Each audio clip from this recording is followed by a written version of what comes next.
मैं हिंदू लड़की थी, मुझे एक मुसलमान लड़के से प्यार हो गया। वो मुझसे शादी करके मुझे अपने मुल्क ले आया और वहाँ हम दोनों होटल के एक कमरे में रहने लगे। शोहर अक्सर रात को घर से निकल जाता था और फिर सुबह वापस आता। एक दिन मैंने उसका पीछा किया, वहाँ मुझे एक औरत मिली। उसने मुझे ऐसी बात बताई जिसे सुनकर मेरे तोते उड़ गए। वो तो मैं चलते चलते एक लम्हे के लिए ठटक कर रुक गई और मेरा दिल धड़कना भूल गया। मेरे पाँव जमीन का हिस्सा बन गए। यूं लगा जैसे मैं कोई सुंदर सपना देख रही हूँ। मेरी नजरों के सामने मेरा बिछड़ा हुआ महबूब आ गया था। मगर दूसरे लम्हे मैं हकीकत की दुनिया में वापस आ गई। लेकिन मैं उसे देखकर सोचने लगी कि क्या एक शख्स जो इस संसार से सदा के लिए जुदा हो गया हो, क्या वो वापस भी आ सकता है?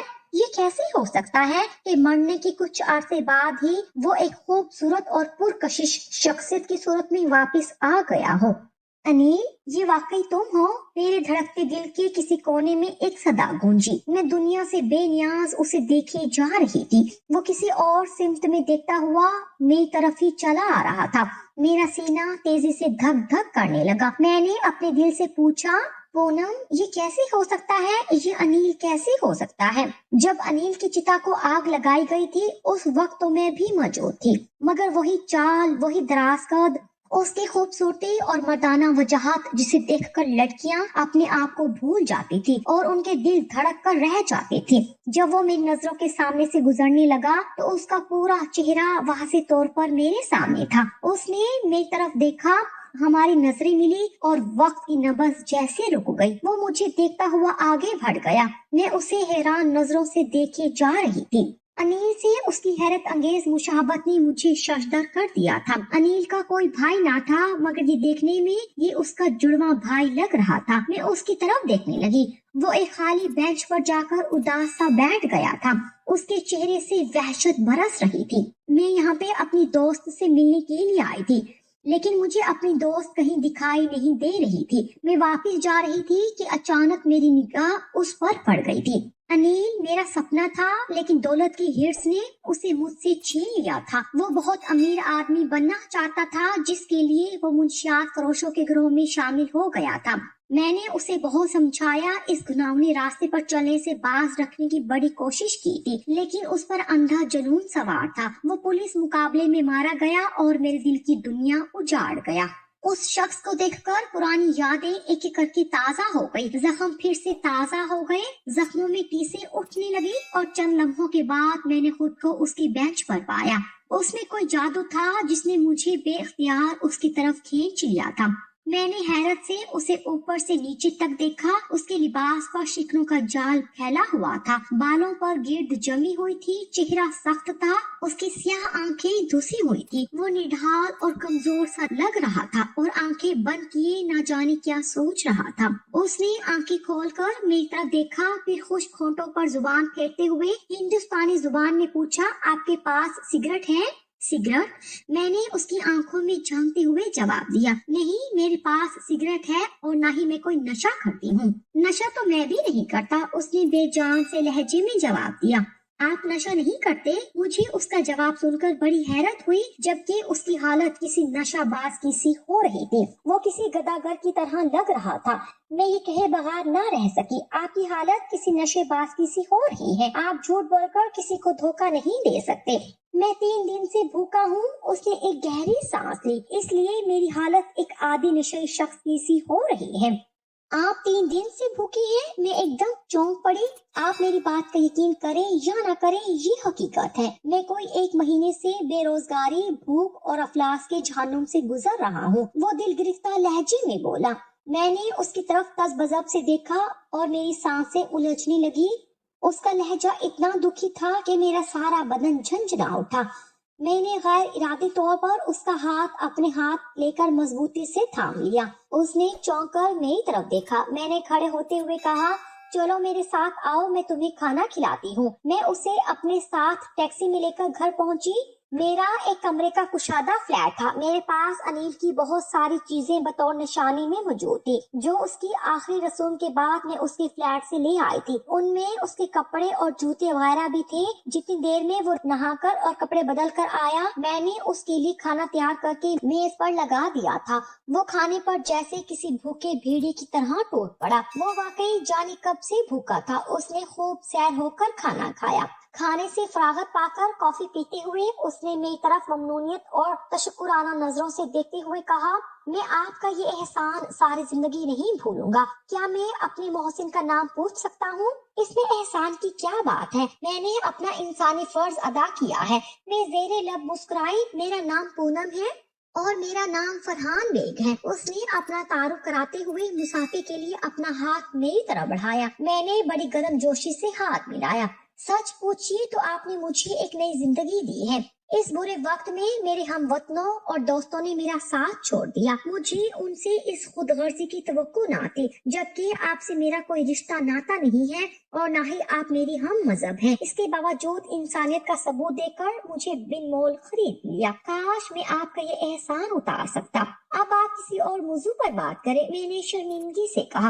अच्छा, ये कपड़े किसके हैं? क्या आपके भाई के हैं? उसने हैरत से दरियाफ्त किया। ये लिबास बिल्कुल मेरे नाप का है, मेरे एक दोस्त और हम वतन का है। मैंने उसे बताया। उसकी एक हादसे में मौत वाकई हो गई तो मैं उसकी बहुत सारी चीजें और कपड़े साथ लेती आई। मैंने दानिस्ता तौर पर ये नहीं बताया कि वो अनिल का हम शक्ल है।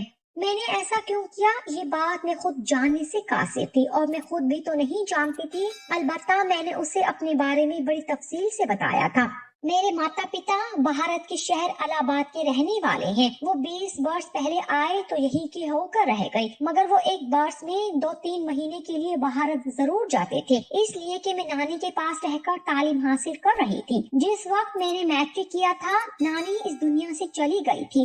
फिर मैं वालदैन के साथ मुस्तकिल तौर पर यहाँ आ गई। 2 वर्ष कबल वो दोनों कार के एक हादसे में चल बसे। मैंने उनकी जिंदगी ही में अक़वाम मुत्तहिदा के लंदन दफ्तर में मुलाजमत कर ली थी, जो आज तक जारी है। मैं उसमें एक मुनासिब ओहदे पर तैनात हूँ। जिंदगी सुकून और इत्मीनान से बसर हो रही है। फरहान ने मुझे अपने बारे में बताया कि उसका ताल्लुक पाकिस्तान के शहर कराची से है। उसके दादा दादी और वालिद भी मुल्क के तकसीम होने के बाद कराची जाकर बस गए थे। वो अपना मुस्तकबिल बनाने के लिए माँ के जेवरात बेचकर किसी न किसी तरह लंदन का वीजा हासिल करके आ गया था। एक बरस तो उसने जैसे तैसे काट लिया। उसे 1.5 साल से कोई मुलाजमत नहीं मिल रही है। बेकारी ने उसे इस हाल को पहुंचा दिया था। मैंने उसे 100 पाउंड दिए और वादा किया कि उसकी नौकरी के लिए पूरी कोशिश करूंगी। वो रात 10 बजे तक मेरे फ्लैट में मेरे साथ रहा। उसकी शख्सियत अनिल से कहीं ज्यादा पुरवकार और सहरंगेज थी। उसके ख्यालात बहुत बुलंद और अरफा थे। वो अपना मुस्तकबिल बनाने के लिए अनिल की तरह शॉर्टकट रास्ता इख्तियार नहीं करना चाहता था। उसका कहना था कि ऐसे शॉर्टकट रास्ते उसके जहन में भी थे, लेकिन उसने अपना जमीर बेचना गवारा नहीं किया। जब मैं सोने के लिए दराज हुई तो फरहान बेग के बारे में संजीदगी से सोचने लगी। मैंने उसे एक नफीस और खुददार शख्स पाया था। मैंने महसूस किया कि मैं उसकी जात की असीर हो चुकी हूँ। अनिल की मौत से मेरी जिंदगी में जो खला पैदा हुआ था, उसे फरहान बेग ही पूरा कर सकता है। वो भी मेरे सलूक से बहुत मुतासिर हुआ था और 2-4 मुलाकातों में मजीद मुतासिर हो सकता था। मैंने उसे कई मर्तबा चोर नजरों से देखते हुए पाया था। मैं दफ्तर पहुंची तो उसका ख्याल मेरे दिलो दिमाग में पुरानी शराब के नशे की तरह छाया हुआ था। मैंने 1-2 मर्तबा सोचा भी कि फरहान बेग न सिर्फ मुसलमान है बल्कि पाकिस्तानी भी है। मैं हिंदुस्तानी हूँ और मेरा ताल्लुक हिंदू धर्म से है। क्या हम दोनों की दोस्ती और मोहब्बत परवान चढ़ सकती है? कहीं ऐसा तो नहीं कि मजहब की दीवार हमारे दरमियान हाइल हो जाए। फिर मुझे ख्याल आया कि ये हिंदुस्तान और पाकिस्तान नहीं है, ये लंदन है। यहाँ हिंदू मुसलमान लड़के लड़कियाँ सिविल मैरिज करके घर बसा चुके हैं और उनकी औलादी भी है। अब ये सिलसिला और दराज होने लगा है। इसके अलावा यहाँ कोई रोक टोक और कानूनी पाबंदी नहीं है। एक हफ्ते के अंदर उससे मेरी 2-3 मुलाकातें हुई। मैंने उसकी माली मदद की। फिर मेरी कोशिश से उसे बहुत अच्छी जगह मुलाजमत भी मिल गई। उसके हालात यकसर बदल गए थे। फरहान बे की आमदोरफ्त मेरे यहाँ बढ़ गई। अब ऐसी कोई शाम ना गुजरती थी कि वो मुझसे मिलने ना आता। फिर हम दोनों सैर तफरी के लिए निकल जाते थे। अब तक हमने इजहार मोहब्बत नहीं किया था। एक हिजाब, फासला और पाकीज़गी की दीवार थी जिसके इजहार के लिए अल्फाज की जरूरत नहीं होती। हम अच्छे और मुखलिस दोस्त थे। मैंने उसकी बातों, हरकत और सकनात से महसूस किया था कि वो मुझसे शदीद मोहब्बत करने लगा है। मैं जैसे उसकी कमजोरी बन गई हूँ। मेरी उम्र 22 साल थी।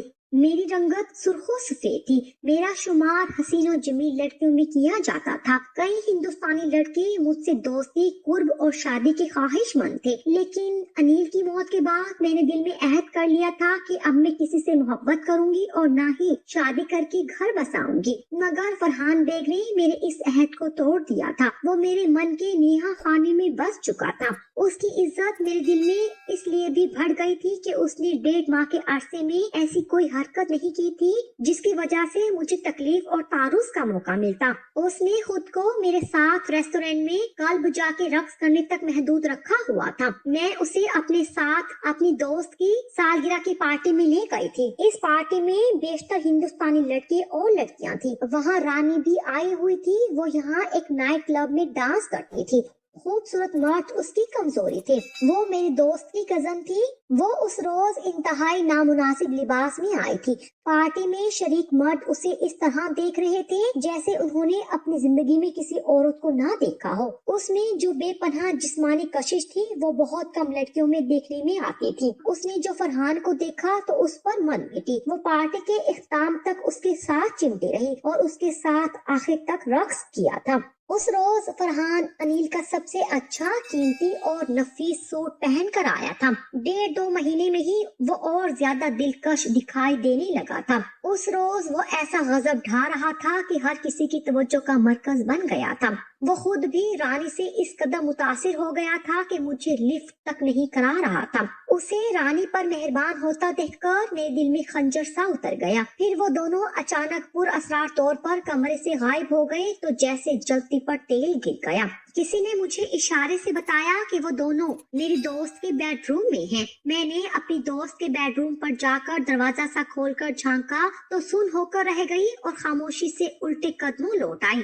मैं पार्टी के इख्तिताम पर फरहान को लेकर फ्लैट पर आई, फिर उस पर बरस पड़ी। दिल का गुबार निकल गया तो मैंने उसके सीने पर सर रख दिया और फिर बगैर किसी झिझक कर बोली, फरहान मैं तुमसे शादी करना चाहती हूँ। शादी?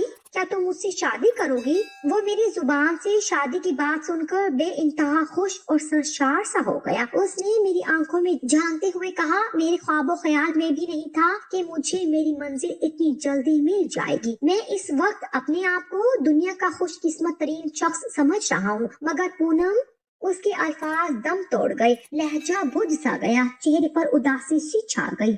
मगर क्या? मैंने उसकी तरफ हैरत से देखा। उसकी परेशानी की वजह मेरी समझ में नहीं आई। इस शादी के बीच एक दीवार है जिसे गिराना मेरे बस में है और ना तुम्हारे बस में। वो अफसोर्दगी से बोला। कौन सी दीवार? मैंने धड़कते दिल से पूछा। मजहब की दीवार, उसने जवाब दिया। तुम हिंदू हो और मैं मुसलमान। तुम्हारे और मेरे मजहब वाले इस बात को बिल्कुल भी पसंद नहीं करेंगे। हमारी मोहब्बत हमारा पहला इम्तिहान ले रही है। मैंने संजीदगी से कहा, मोहब्बत आंधी होती है, इसका कोई मजहब और मुल्क नहीं होता है। जब मैंने तुम्हें पहली मर्तबा देखा था तो एक इंसान की नजर से तुम्हें पसंद किया, एक इंसान को चाहा। मैंने ये नहीं सोचा कि मैं हिंदू हूँ, मैंने ये नहीं देखा कि तुम मुसलमान हो। तुमसे मोहब्बत हो गई, तुम मेरा ख्वाब, मेरी जिंदगी, तुम मेरा वजूद हो फरहान। मैंने लम्हे भर के लिए तवक्कुफ किया क्योंकि मेरे सीने में सांसों का तलातुम हिचकोले खा रहा था। मैं जज्बाती हो रही थी। फिर बोली, मेरे दिल ने कभी ये नहीं सोचा कि तुम कौन हो। बस तुमसे मेरी मोहब्बत का रिश्ता हो गया, एक गहरा और पाकीज़ा। फिर मेरी जुबान पर एक सवाल आ गया, क्या तुम मेरी खातिर, मेरी मोहब्बत की खातिर अपना मजहब नहीं छोड़ सकते? मुझे पाने के लिए एहसार कर सकते हो? मैं तुम्हारी खातिर अपनी जान दे सकता हूँ लेकिन अपना मजहब नहीं छोड़ सकता। क्यों फरहान? मैंने हैरानगी से पूछा। क्या तुम्हारे नजदीक मोहब्बत कोई हकीकत नहीं रखती? इसलिए कि मुझे बहरहाल एक रोज अपने वतन वापस जाना है, वो कहने लगा। वहाँ मेरे वालिदैन, मेरे भाई बहन और रिश्तेदार भी हैं। वहाँ सभी मुसलमान रहते हैं। मजहब की तब्दीली की सजा कानून दे या ना दे, मगर मेरे रिश्तेदार जरूर देंगे। मुझे चूँकि अपनी दोनों बहनों की शादियाँ करनी है, बूढ़े वालिदैन का सहारा सहारा बनना है, इसलिए वतन वापस जाना पड़ेगा। अगर मैं तुम्हारी खातिर, अपनी मोहब्बत की खातिर मुसलमान हो जाऊं तो क्या तुम्हारे घर वाले मुझे कबूल कर लेंगे? मेरे मुंह से बेसाख्ता निकल गया।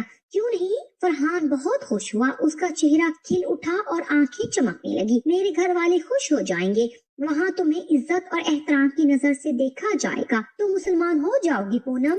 क्यों नहीं फरहान, मैंने उसके गले में बाहों के खंजर हमायल कर दिए। मैं अपनी मोहब्बत और तुम्हारी खातिर जान दे सकती हूँ तो अपना धर्म भी छोड़ सकती हूँ। तुम मेरे लिए इतनी अजीम कुर्बानी दोगे, तुम्हारे रिश्तेदार खानदान वाले कुछ नहीं कहेंगे, वो तुम्हारे दुश्मन नहीं हो जाएंगे? क्यों नहीं फरहान, मैंने उसे मोहब्बत भरी निगाहों से देखा, लेकिन औरत जब मोहब्बत करती है तो वो कुर्बानी भी देती है, इसलिए कि मर्द जिस्म और औरत आत्मा होती है। आत्मा के बगैर जिस्म कुछ नहीं होता। थोड़ी देर बाद फरहान चला गया। उसके जाने के बाद मैं कितनी ही देर तक सिंगार में इसके आईने के सामने हर अंदाज और जाविये से नाचती और थिरकती रही। फरहान की एक तस्वीर मैंने पार्क में अपने मोबाइल में उतारी थी, उसे चूमती और आंखों से लगाती रही। मैं खुशी से पागल और बेकाबू होती रही कि फरहान मेरा है, सिर्फ और सिर्फ मेरा है। मैंने उसके सर पर चढ़ा हुआ रानी का जादू उतार दिया था। जब मैं सोने के लिए बिस्तर पर लेटी तो मेरे दिल के किसी कोने में एक अनजानी आवाज आई, पगली तूने अपनी जिंदगी का सबसे बड़ा फैसला जज्बात की रो में बहकर कर लिया। तूने कैसे सोच लिया कि तेरी उससे शादी हो जाएगी? क्या तेरे रिश्तेदार और खानदान वाले इस शादी पर चुप हो जाएंगे? क्या तुझे तेरे धर्म के लोग जिंदा छोड़ देंगे?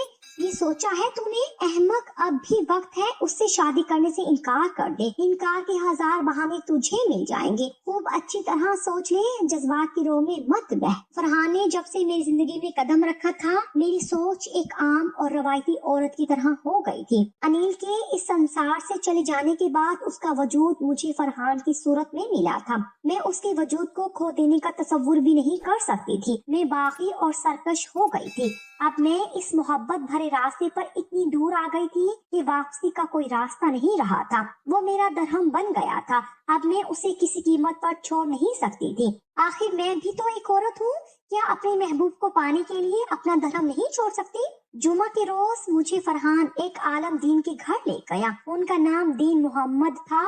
उनकी उम्र 70 वर्ष की लगभग होगी। वो बड़ी भारी शख्सियत के मालिक थे। उनके नूरानी चेहरे पर एक ऐसा जाहो जलाल था कि मैं उनकी जात से मरऊब और मुतासिर हुए बगैर ना रह सकी। जब उन्होंने अच्छी तरह तसल्ली कर ली कि मैं बगैर किसी लालच, जबर और जबरदस्ती और धमकी से नहीं बल्कि अपनी रजा से मुसलमान होना चाहती हूँ, तो वो बहुत खुश हुए। उन्होंने मुझे कलमा पढ़ाया। इस तरह मैंने उनके हाथ पर इस्लाम कबूल कर लिया और मुसलमान हो गई। उन्होंने मुझे कुछ इस्लामी लिटरेचर दिया और एक कलाम पाक जो अरबी जुबान में था और तर्जमा उर्दू में। उन्होंने मुझे हदायत की कि मैं इनका मुताला करती रहूं ताकि दीन इस्लाम को समझने में बड़ी आसानी हो। उन्होंने मेरा इस्लामी नाम राहिला रखा जो मुझे बेहद पसंद आया। मुझे मुसलमान होकर न सिर्फ खुशी हुई बल्कि मेरे दिल को तमानियत और रूह ने एक अजीब सी सरशारी भी महसूस हुई थी। मुझे ऐसा महसूस हुआ कि जैसे मैंने अपने आप को सीधे रास्ते पर डालकर दुनिया की अनमोल शय पा ली है। मैंने शादी करने में 25-30 दिन की ताखीर कर दी क्योंकि मैं शादी के बाद हनीमून मनाने इंग्लैंड से बाहर जाना चाहती थी। मेरे दिल में फ्रांस, जापान और जर्मनी की सैरो सियाहत की बड़ी तमन्ना थी। फरहान के इखराजात भी मुझे ही अदा करने थे। उस गरीब के पास था ही क्या। मेरे पास 30,000 पाउंड थे जो मेरे ख्याल में नाकाफी थे क्योंकि हम दोनों को खरीदारी भी करनी थी। मैंने बहुत सोच विचार के बाद अपने वालिद का जो फ्लैट किराए पर उठा रखा था उसे बेचने का फैसला कर लिया। बस मेरे सर पर एक धुन सवार थी जो मैं हर कीमत पर पूरा करना चाहती थी। उधर मेरे तब्दीली मजहब की खबर मेरे रिश्तेदारों, दोस्तों और मिलने वालों में जंगल की आग की तरह फैल गई। दोस्तों ने नाक भवें चढ़ाई, रिश्तेदारों ने मुझसे किनारा कशी इख्तियार कर ली, मगर मुझे किसी की परवाह नहीं थी। मैं एक खुद मुख्तार लड़की थी, सियाह और सफेद की मालिक। मेरा कोई कुछ बिगाड़ नहीं सकता था। फिर जुमा को नमाज असर के बाद एक छोटी सी सादा और पुरवकार सी तकरीब में फरहान से मेरा निकाह हो गया। मेरा निकाह मौलाना दीन मोहम्मद ने ही पढ़ाया था जिनके हाथों पर मैंने इस्लाम कबूल किया था। सहपैर की फ्लाइट से हम दोनों पेरिस के लिए रवाना हो गए। हनीमून का आगाज मैंने पेरिस से करने का फैसला किया। फरहान की भी बड़ी ख्वाहिश थी कि पहले पेरिस चला जाए। ایک اعلیٰ درجے کے ہوٹل میں ہمارے لیے ایک کمرہ بک ہو چکا تھا جو کسی شاہی محل کی خلوت گاہ سے کم نہیں تھا۔ سہاگ کی پہلی رات میں ایک روایتی مشرقی دلہن کی طرح پلنگ پر سکڑی سمٹی گٹھڑی سی بنی اور ایک لمبا سا گھونگھٹ نکال کر بیٹھ گئی۔ فرحان نے میرا گھونگھٹ الٹنے کے بعد مجھے منہ دکھائی میں ایک خوبصورت سی سونے کی انگوٹھی دی جو میرے لیے بڑی قیمتی، انمول اور یادگار تھی۔ میں اسے پا کر اتنی خوش تھی کہ اس کے اظہار کے لیے میرے پاس الفاظ نہ تھے۔ مجھے ایسا محسوس ہو رہا تھا کہ میرا وجود اب میرا نہیں رہا، میں اپنے آپ سے بیگانہ ہو چکی تھی۔ فرحان کی محبت کا خمار ذہن سے اترتا نہیں تھا۔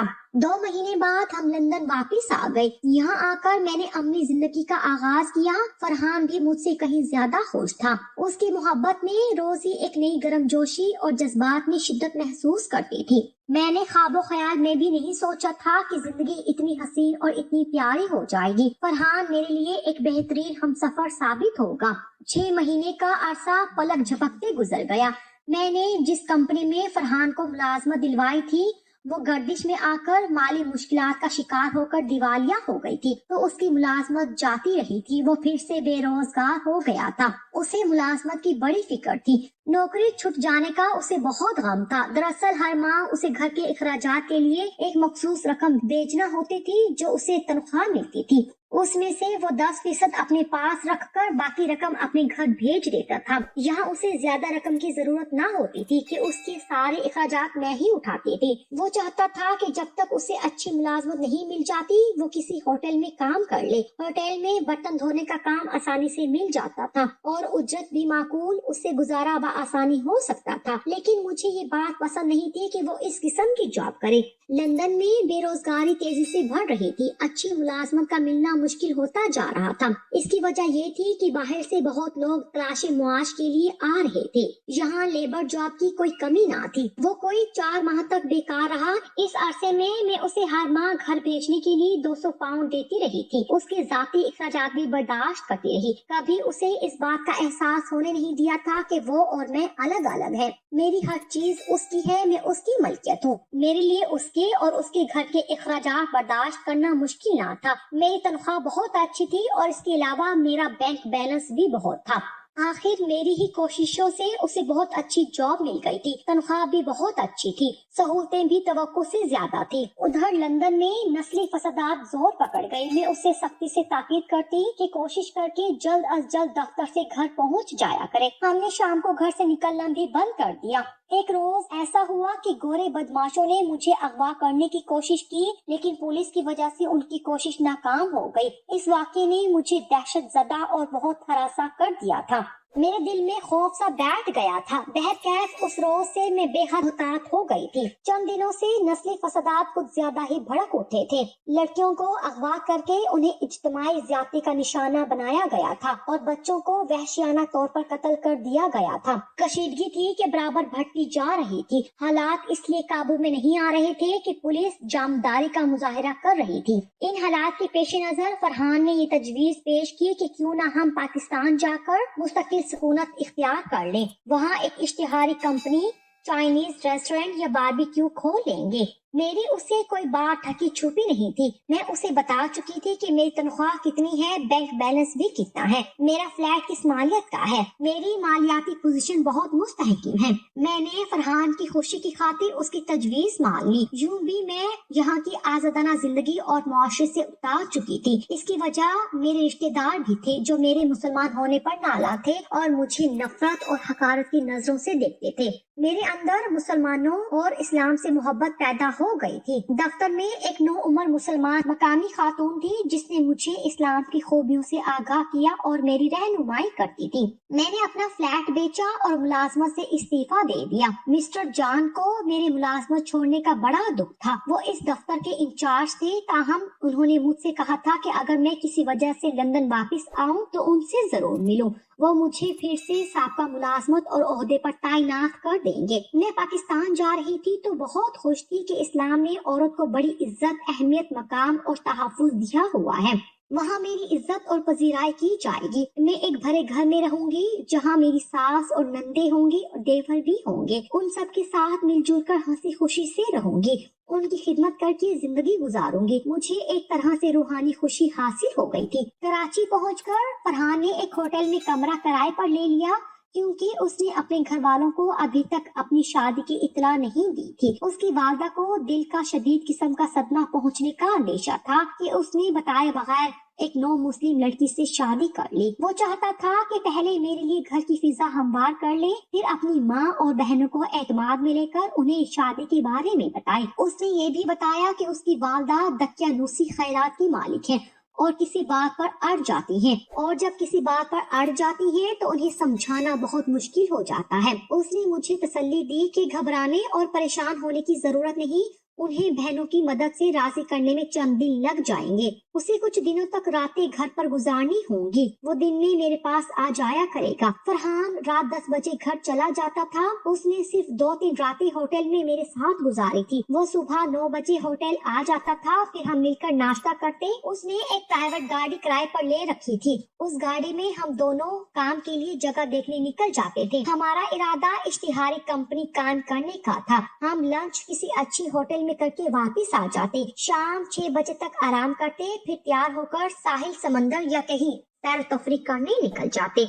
कई दिनों के बाद मैंने फरहान से पूछा, क्या तुमने अपनी माँ बहनों से मेरे बारे में बातचीत की? आखिर में कब तक होटल में नजर बंद रहूंगी? मेरी बहनें भी इस मौजू पर अम्मी से बात करने से डरती हैं। उसने जवाब दिया, कुछ दिन और सब्र कर लो, मैं अम्मी का मूड देखकर ही खुद ही उनसे बात करता हूँ। ऐसा तो हो सकता है कि तुम मुझे अपने साथ अपने घर ले जाओ और उन्हें साफ साफ बता दो कि हम दोनों शरई और कानूनी तौर पर मियाँ बीवी हैं, हमने मोहब्बत की शादी की है। मैंने कहा, ज्यादा से ज्यादा ये होगा कि वो मुझे गालियाँ देंगी, हाथ उठाएंगी, मैं उनकी हर बात सह लूंगी और बर्दाश्त कर लूंगी। क्या तुम वाकई उनकी गालियाँ सुन लोगी और जूतियाँ भी खा लोगी?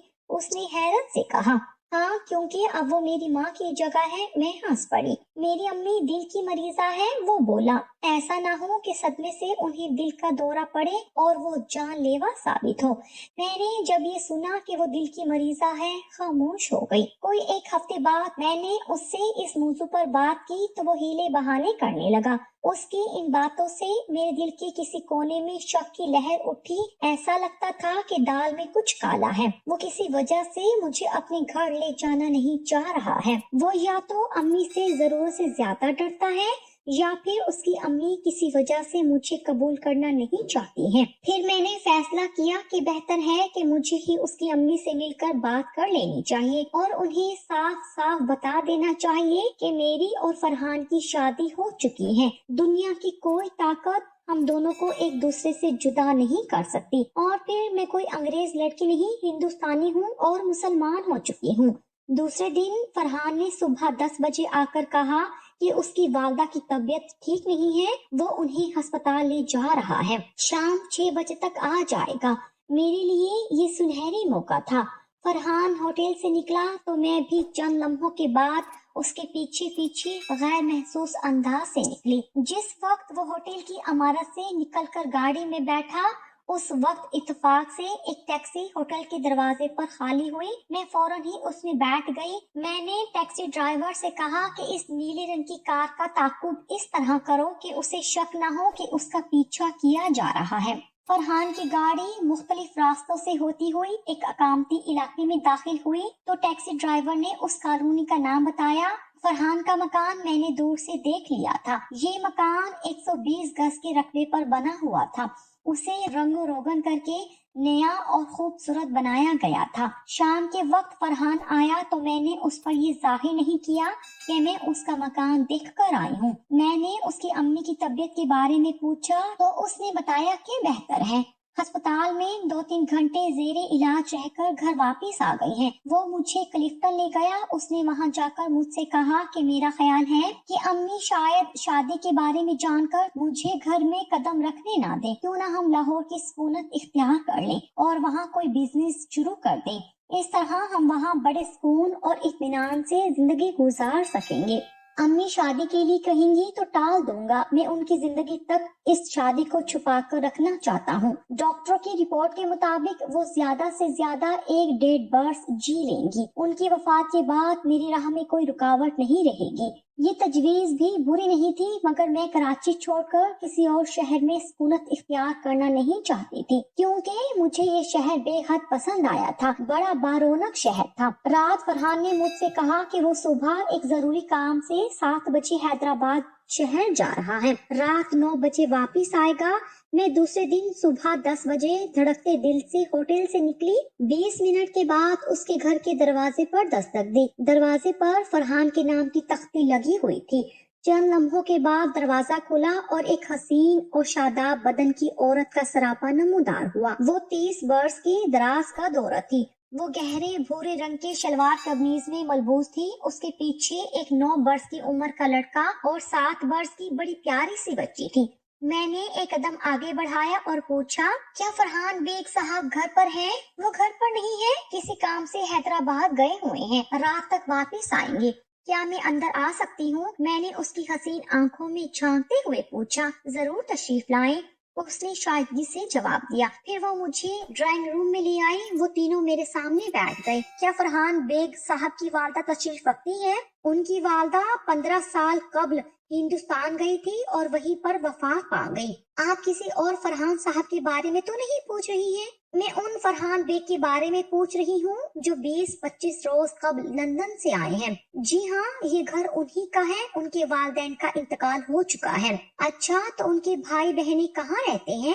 وہ اپنے والدین کی اکلوتی اولاد ہیں۔ آپ کون ہیں؟ آپ بتائیں، آپ ان کی کون ہیں؟ وہ ہنس کر بولی، میں ان کی بیوی سائرہ ہوں، یہ میرے دونوں بچے ہیں۔ جی، میرا دل اچھل کر حلق میں آ گیا۔ مجھ پر جیسے کوئی بجلی سی آ گری۔ میرا سر چکرایا تو میری آنکھوں کے سامنے اندھیرا سا چھا گیا۔ پھر میں تاریکیوں میں ڈوبتی چلی گئی۔ تھوڑی دیر بعد ہوش آیا تو میں نے سائرہ کو متفکر اور پریشان پایا۔ وہ مجھ پر جھکی ہوئی مجھے ہوش میں لانے کی تدبیر کر رہی تھی۔ مجھے ہوش میں آتا دیکھ کر اس نے اطمینان کا سانس لیا۔ اب آپ کی طبیعت کیسی ہے؟ میں ٹھیک ہوں، میں اٹھ کر بیٹھ گئی۔ گرمی سے چکر آ گیا تھا۔ ہم لندن کے لوگ گرمی کے عادی نہیں ہیں۔ آپ نے اپنا تعارف کرایا اور نہ ہی اپنے بارے میں کچھ بتایا۔ آپ تشریف رکھیں، چائے پی کر جائیں۔ میں لندن سے آئی ہوں، ہوٹل میں ٹھہری ہوئی ہوں۔ میرے متعلق مزید باتیں فرحان بیگ صاحب بتائیں گے۔ میں اس کے بے حد اصرار پر بھی رکی نہیں اور اسے حیران اور پریشان چھوڑ کر مکان سے نکل آئی۔ سارا راستہ میں نے ٹیکسی میں آنسوؤں کے سیلاب کو کس طرح روکا، میرا دل ہی جانتا ہے۔ میری حالت ایک زخمی پرندے کی سی تھی۔ میں ہوٹل پہنچ کر بہت دیر تک روتی رہی تو دل کی بھڑاس نکل گئی۔ میری زندگی میں جو اندھیرا چھا گیا تھا اب وہ کبھی چھٹ نہیں سکتا تھا۔ ایک ایسا طوفان آیا تھا جس نے میرے خوابوں کے سارے نگر اجاڑ دیے تھے۔ اس کے خوبصورت چہرے کے پیچھے ایک گھناؤنا چہرہ چھپا تھا۔ مجھے اندازہ نہیں تھا کہ وہ اس قدر ذلیل اور کمینہ شخص ثابت ہوگا۔ رات کو فرحان آیا تو میرا خیال تھا وہ بے غیرت اور بے ضمیر شخص شرم سے پانی پانی ہو رہا ہوگا، لیکن اس کے چہرے پر ندامت کی بجائے سخت غصہ تھا اور حیران تھا کہ مجھے اس کے گھر کا پتہ کیسے چلا۔ میں نے اسے بتایا کہ میں نے تمہارا گھر دیکھ لیا تھا تاکہ تمہاری اصلیت معلوم کروں، کیونکہ مجھے تمہاری باتوں سے شک ہونے لگا تھا کہ تم جھوٹ بول رہے ہو۔ تم نے مجھے دھوکہ کیوں دیا؟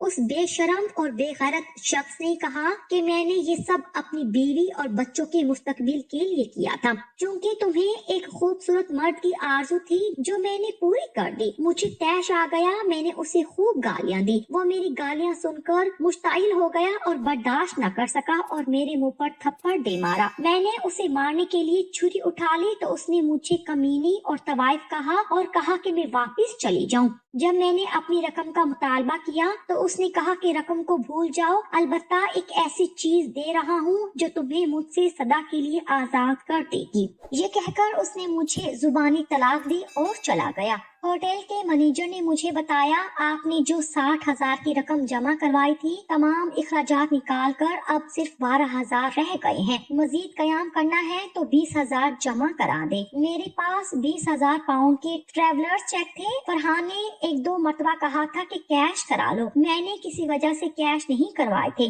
میں نے دوسرے دن 1000 پاؤنڈ کیش کروا کر 20,000 کی رقم ہوٹل میں جمع کروا دی۔ میں اس کمینے سے مہر کی رقم بھی وصول کرنا چاہتی تھی جو 10,000 پاؤنڈ تھی۔ یہ پاکستانی کرنسی میں بہت بڑی رقم تھی۔ ہوٹل میں میرے کمرے کے برابر ایک خاتون وکیل کا دفتر تھا۔ وہ بڑی ماہر وکیل تھی۔ ان کے مشورے کی فیس صرف 20,000 تھی۔ میرے پاس رقم کی کوئی کمی نہیں تھی۔ مینیجر نے بتایا تھا کہ وہ کوئی بھی کیس لڑنے کی فیس 1 لاکھ سے کم نہیں لیتی۔ مجھے اخراجات کی فکر اور پریشانی نہیں تھی۔ میں نے 20,000 مشورے کی فیس ادا کر کے انہیں اپنی رام کہانی سنائی۔ وہ میری دکھ بھری کہانی سن کر بڑی متاثر ہوئی۔ انہوں نے ایک عورت ہونے کے ناطے مجھ سے گہری ہمدردی کا اظہار کیا۔ انہوں نے کہا تمہیں شرعی طور پر طلاق ہو چکی ہے، البتہ اس شخص کو دی ہوئی رقم کی بازیابی کے لیے کوشش کی جا سکتی ہے۔ بینک ڈرافٹ واحد ثبوت ہے جو تم نے اسے دیا تھا۔ اس سلسلے میں تمہیں لندن سے شواہد منگوانے ہوں گے کہ تم نے اپنا فلیٹ فروخت کیا تھا۔ ان باتوں سے ثابت ہو سکتا ہے کہ تمہارے ساتھ دھوکہ ہوا ہے۔ یہ ترکیب سمجھ میں آتی ہے کہ ایسا کرو کہ 3 دن بعد مجھ سے رابطہ کرو، صبر کرو اور ہاں جاتے وقت اپنی فیس لیتی جانا۔ میں کیس لڑنے کی کوئی فیس تم سے نہیں لوں گی۔ میں نے کہا یہ کیوں؟ یہ تو صرف مشورے کی فیس ہے۔ وہ کہنے لگی یہ ٹھیک ہے کہ وکالت میرا پروفیشن ہے، لیکن میری ذہنیت کاروباری نہیں ہے۔ اللہ نے مجھے بہت دیا ہے اور نواز بھی رہا ہے۔ ایک تو تم مظلوم ہو، دوسرا یہ کہ تم نے اپنا دھرم چھوڑ کر ہمارا دین اختیار کیا ہے۔ اس ناطے میری چھوٹی بہن ہو گئی ہو تو میرا اخلاقی فرض بنتا ہے کہ تمہارے کام آؤں۔ اس کا اجر تو رب العزت دے گا۔ ان کی اس بات نے مجھے اتنا متاثر کیا کہ میری آنکھیں ڈبا گئی۔ میں نے سوچا کہ دنیا میں جہاں فرحان جیسے شیطان خصلت ہیں تو نیک لوگوں کی بھی کمی نہیں ہے۔ میں نے بے ساختہ اس نیک دل خاتون کے ہاتھ بڑی محبت اور عقیدت کے جذبے سے چوم لیے۔ چوتھے روز میں اس کے دفتر پہنچی تو انہوں نے کہا تمہارے لیے ایک خوشخبری ہے۔ میں نے اپنے والد اور بڑے بھائی کو تمہاری المیہ کہانی سنائی۔ ان دونوں کو بہت دکھ اور افسوس ہوا۔ میرے والد ریٹائرڈ جسٹس ہیں اور بڑے بھائی کی FBI کے افسران سے مراسم ہیں۔ ان دونوں کا خیال تھا کہ فرحان پر دباؤ ڈال کر اس سے رقم وصول کی جائے، اس طرح کہ ابھی FBI کا ایک آدمی آئے گا، تم اسے لے جا کر فرحان کا گھر دکھا دو۔ 5 دن بعد میں لندن میں تھی۔ فرحان سے میری ساری رقم وصول ہو گئی اور مہر بھی مل گیا تھا۔ لندن میں مجھے سابقہ ملازمت مل گئی تھی۔ میں نے عہد کر لیا تھا کہ آخری سانس تک اسلام نہیں چھوڑوں گی۔ اس نمک حرام اور بد کردار شخص کی وجہ سے میں اسلام سے متنفر نہیں ہوئی۔ میں اس عظیم مذہب کو کس طرح چھوڑ سکتی ہوں جس نے مجھے گھپ اندھیرے میں روشنی دکھائی، میرے دل اور روح کو بینائی دی۔ البتہ میں نے تا عمر شادی نہ کرنے کا فیصلہ کر لیا ہے۔ میں نے وصیت نامہ لکھوا رکھا ہے کہ جب میں مر جاؤں تو میرا تمام سرمایہ لندن میں قائم اسلامی مرکز کو دے دیا جائے۔ میں نے نماز سیکھ لی ہے جو ایک وقت کی قضا نہیں ہوتی ہے۔ تہجد گزار بھی ہو گئی ہوں۔ اسلامی مرکز میں جا کر قرآن پاک پڑھنا سیکھ رہی ہوں۔ فارغ وقت میں مطالعے میں گزارتی ہوں۔ میں اس پاکستانی خاتون وکیل، ان کے عزیز و اقارب کے لیے اور اپنے لیے بھی اللہ سے دعا مانگتی ہوں کہ سکون کی موت دے اور کلمہ نصیب کرے۔